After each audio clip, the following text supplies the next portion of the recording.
আমরা এখন এসেছি লাঞ্চের জন্য।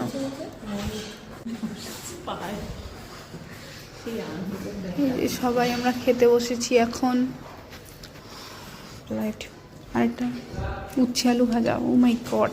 তার সাথে এটা ডাল, আর এটা দিয়েছে শুক্তো। এখনো আমাদের মাছ আসা বাকি, দেখতে লাগে।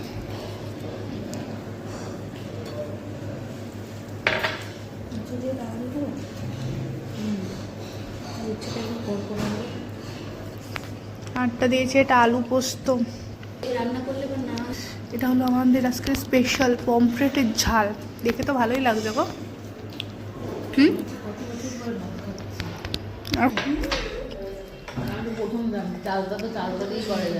না, ডাবের খোসা দিয়েও।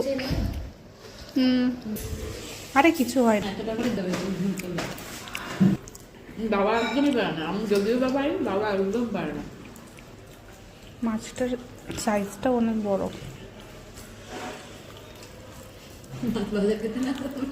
সত্যি মাছ ভাজা যদি নিতাম, শুধু তেলে ভেজে দেবে বলেছিল।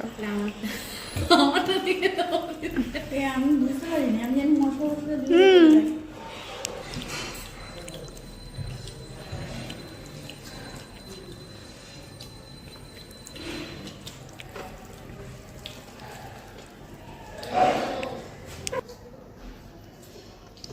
বাস নিয়ে নাও, নিয়ে অন্যটা আমাকে দাও।